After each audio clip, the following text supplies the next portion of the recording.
CV Shanmugam அவங்க வந்து ஒரு எம்எல்ஏ யார் ஆதரிக்கிறங்கிறது அவங்க கட்சியோட உரிமை. அப்போ அவனை கேட்குறேன், யோகி தானே நீ, மானஸ்தன் தானே, உங்கள் கட்சியிலேருந்து ஒரு 55 பேர் போய் திமுக ஆதரிச்சா ஒத்துக்குவியா? அப்போ ஒன்று நியாயந்தரமும் அறமும் தெரியல, இன்னொன்று சட்டமும் தெரியல. அப்படி போகக்கூடாதுன்னு தானே ஆன்டி டிஃபெக்ஷன் லாவே இருக்கு. சட்டம் எதுக்கு கட்சி தாவல் தடுப்பு சட்டம் வச்சிருக்கு? இவர் சொல்றாரு ஒரு பேட்டியில், இவர் அறிவை நான் என்னன்னு சொல்றது, அது அவங்கவுங்க உரிமையா, இது நீங்க ஏற்பீங்களா, அது அவங்க உரிமைங்கிறது நேற்று சொல்றாரு.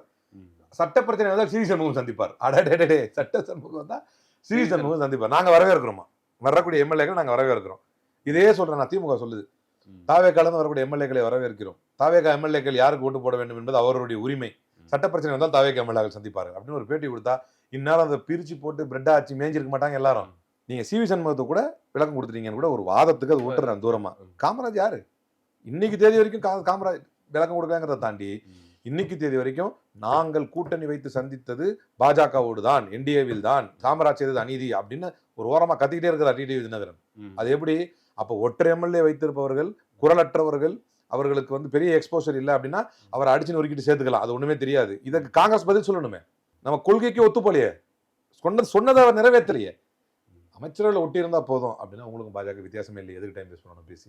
ஆச்சி மசாலா, எந்த சமையலும் ருசி தேடும் ரகசியம், 20 ரூபாய்.